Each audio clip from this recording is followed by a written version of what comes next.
प्रभु आम पंचकोशी लोक आम जया होटेल को जाकि आम भूल करूँ आमको प्रभु आमको क्षमा कर पंचकोशीवासी क्षमा कर जे आम किसी जानी जो जो अच्छा जया होटेल को जाइंट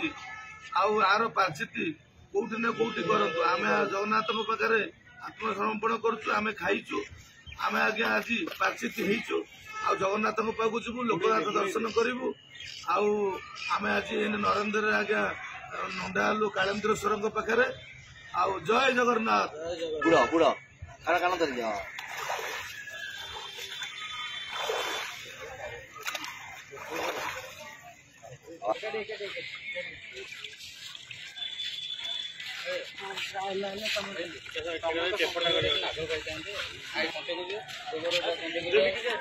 गोबर पानी पिउन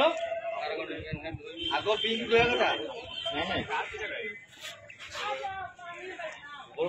जय जगन्नाथ गोरु मुत गोबर पानी पी के आम आज पुरी पवित्र आज पुरी अशिक्षित आम आज अशिक्षित आज श्रीक्षेत्र माटी आम आज आम जया होटेल को आम जाइलु बोली आज गोरु मुत गोबर पानी पी आम आज समस्त पाखे आज आशीर्वाद क्षमा प्रार्थना आमको मुक्ति कर प्रभु जय जगन्नाथ।